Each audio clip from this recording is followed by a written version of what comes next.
The adjoint or adjugate of a square matrix is the transpose of its cofactor matrix.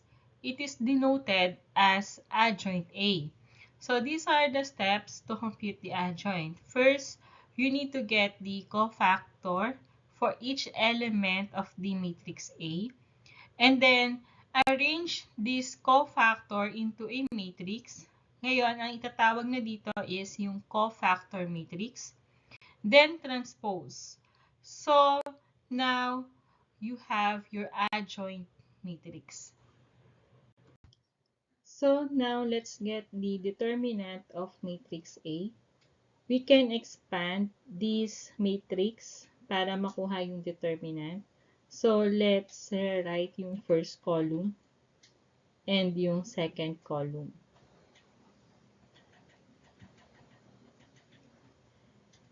Then, let's get the diagonals. So, 2 times negative 4 times 5 plus 3 times 2 times 1 plus negative 4 times 0 times negative 1 minus 3 times 0 times 5 minus 2 times 2 times negative 1 minus negative 4 times negative 4 times 1. Now, let's evaluate. So, first we have 2 times negative 4 times 5. We have negative 40 plus 6 plus 0 minus 0 plus 4, then minus 16. So, let's get the total. It's negative 40 plus 6 plus 4 minus 16. We have negative 46. So, ang determinant ng A matrix is equal to negative 46. Now, we have to get the cofactor ng bawat isang element dito sa matrix A para makuha natin mamaya yung adjoint of this matrix. So, itabi muna natin yung determinant. So, yung determinant nito is equal to negative 46. Dito muna tayo sa mga cofactors. So, yung cofactor ng first row, first column. So, let's delete this. The remaining elements are negative 4, 2, negative 1, and 5. So, let's get its determinant. It's negative 4 times 5 minus 2 times negative 1. Then, for negative 4 times 5 is negative 20 minus negative 2. So, ito is magiging plus sign. So, equals to negative 18. Then, let's apply this formula, which is equal to negative 1 raised to the I plus j column. Then, times sa minor nito. So, now we have it's negative 1. Tapos, first row plus first column, which is 2, times the minor, which is negative 18. So, this is positive, negative, so still negative 18.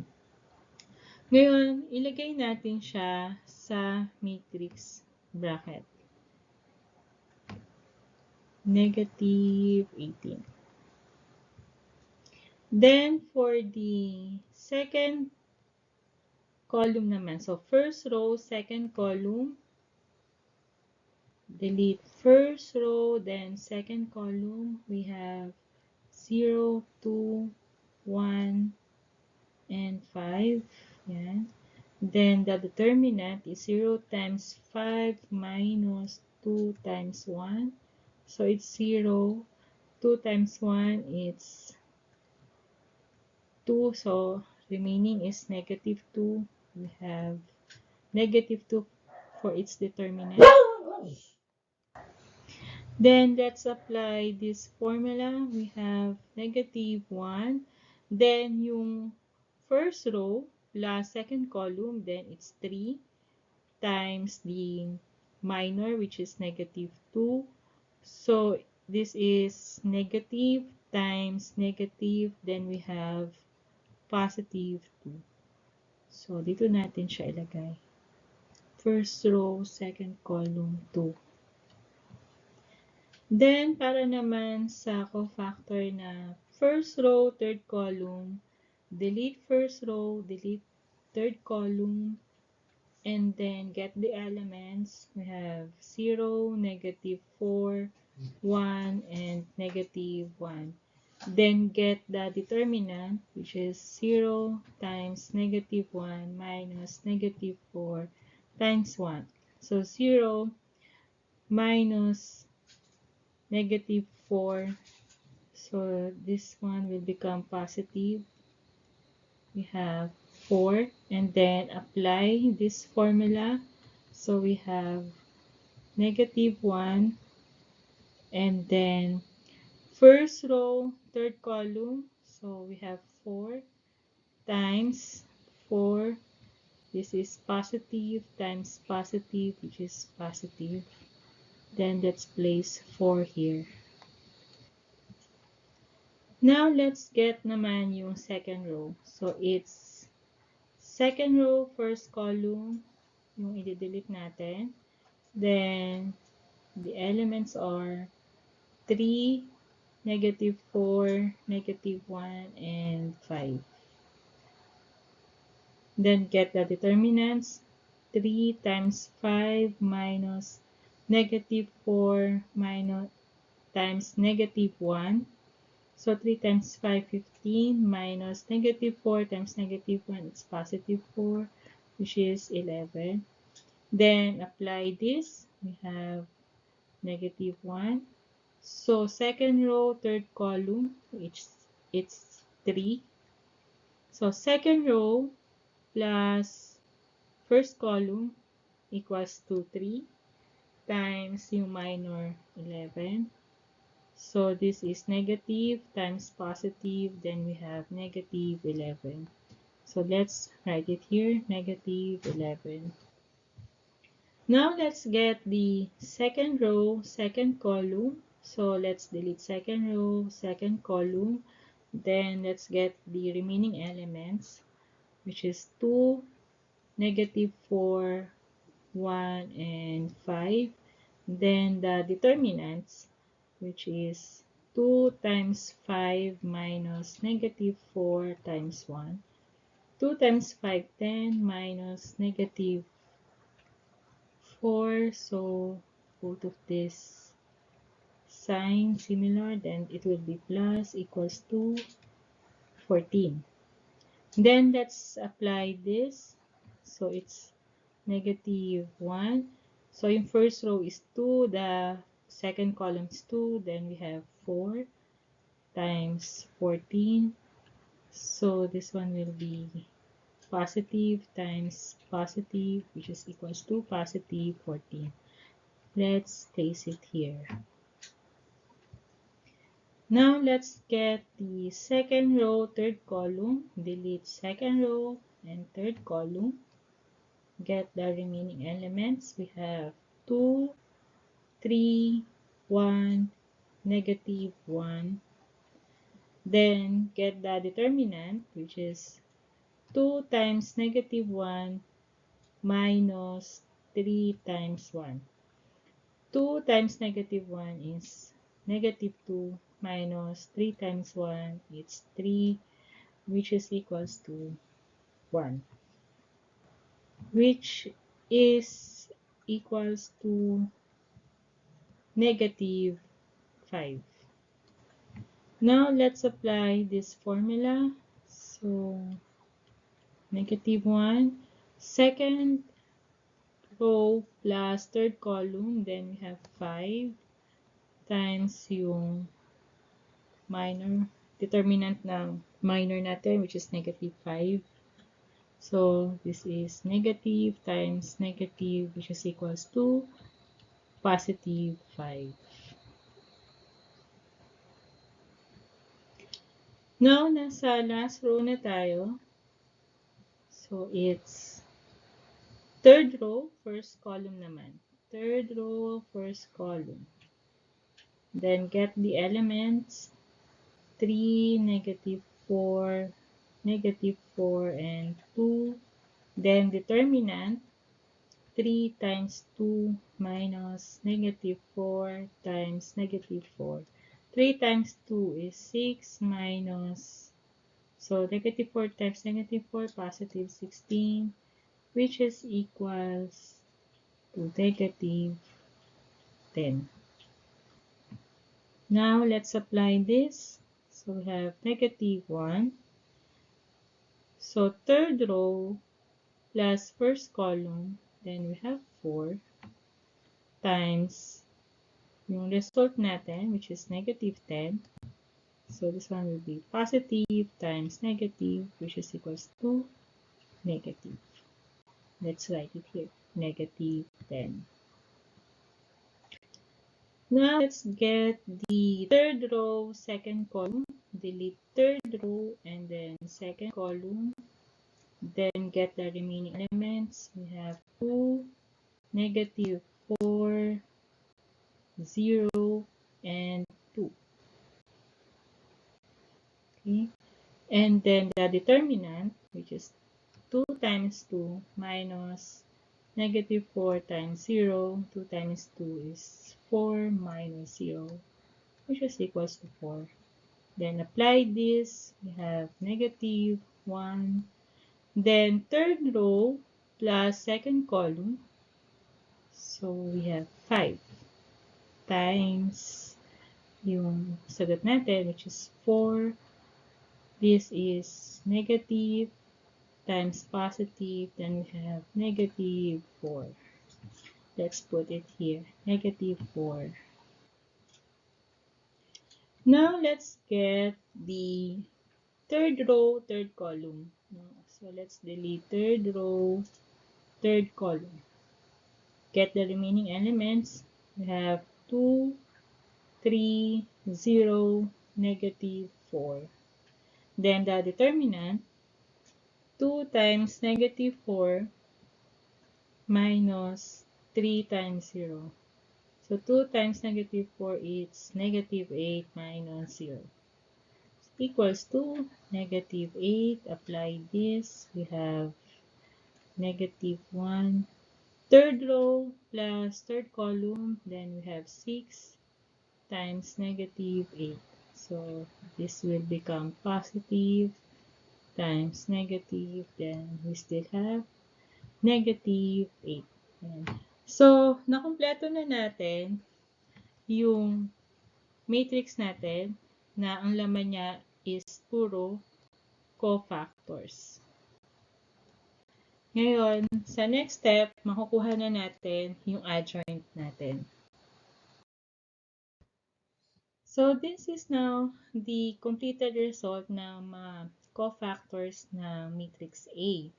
Ngayon, yung adjoint, this adjoint is a transpose of the cofactors of matrix A. So, ibig sabihin, ngayon, we need to transpose these cofactors para makuha natin yung adjoint. So, yung rows ay magiging column at yung column ay magiging rows. So, sa first row, magiging first column siya, it's negative 18, 2, and 4. Then, second row naman, it's negative 11, 14, and 5. Then, sa third row, it's negative 10, negative 4, at negative 8. Now we have the adjoint of matrix A. This is the adjoint of matrix A. Now let's get the inverse of the adjoint. So ito yung resulta ng adjoint na nakuha natin.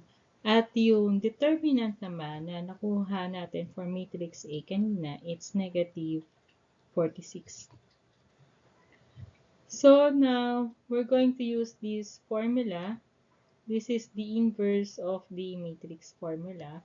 But this time, ang gagamitin natin na matrix is the adjoint matrix. So, it's, for this scalar, it's negative 46 yung determinant. So, it's negative 1 over 46. And then, let's copy the matrix, this adjoint matrix. So, it's negative 18, negative 11, negative 10, 2, 14, negative 4, 4, 5, and negative 8. And then, we multiply this scalar sa bawat element sa loob ng matrix. But before that, gawa muna tayo ng matrix bracket na paglalagyan natin ng resulta ng scalar multiplication natin. So first, it is negative 1 over 46 times negative 18. So magiging positive ito. It's 18 over 46. And its simplified form is 9 over 23. So let's write it in here. It's 9 over 23. Then next, it's negative 1 over 46 times negative 11 na magiging positive ulit. It's 11 over 46. So let's write it here, 11 over 46.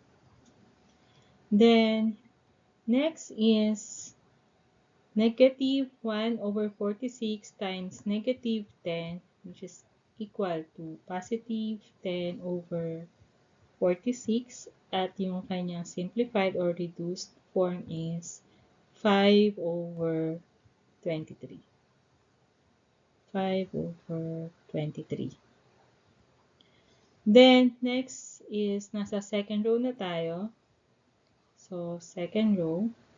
So, negative 1 over 46 times 2 is equals to negative 2 over 46, and its reduced form is negative 1 over 23. So, negative 1 over 23. Then, we have negative 1 over 46 times 14 is equal to negative 14 over 46, and its reduced form is negative 7 over 23. So, negative 7 over 23. Then, it's negative 4 naman. So, negative 1 over 46 times negative 4. Then, we have positive 4 over 46. Then, reduce it. It will be 2 over 23. 2 over 23. So now, nasa third row na tayo. So, negative 1 over 46 times 4. So, it's negative 4 over 46. And reduce it, it will be negative 2 over 23. Negative 2 over 23. Then, sa 5 na tayo. It's negative 1 over 46 times 5. So this is 5 is equals to negative 5 over 46. Negative 5 over 46. And then the last one is negative 8. So negative 1 over 46 times negative 8, it will be positive 8 over 46. Then reduce it, it will be negative 4 over 23. Ngayon, meron na tayong inverse ng adjoint natin. So, this is the inverse of the adjoint.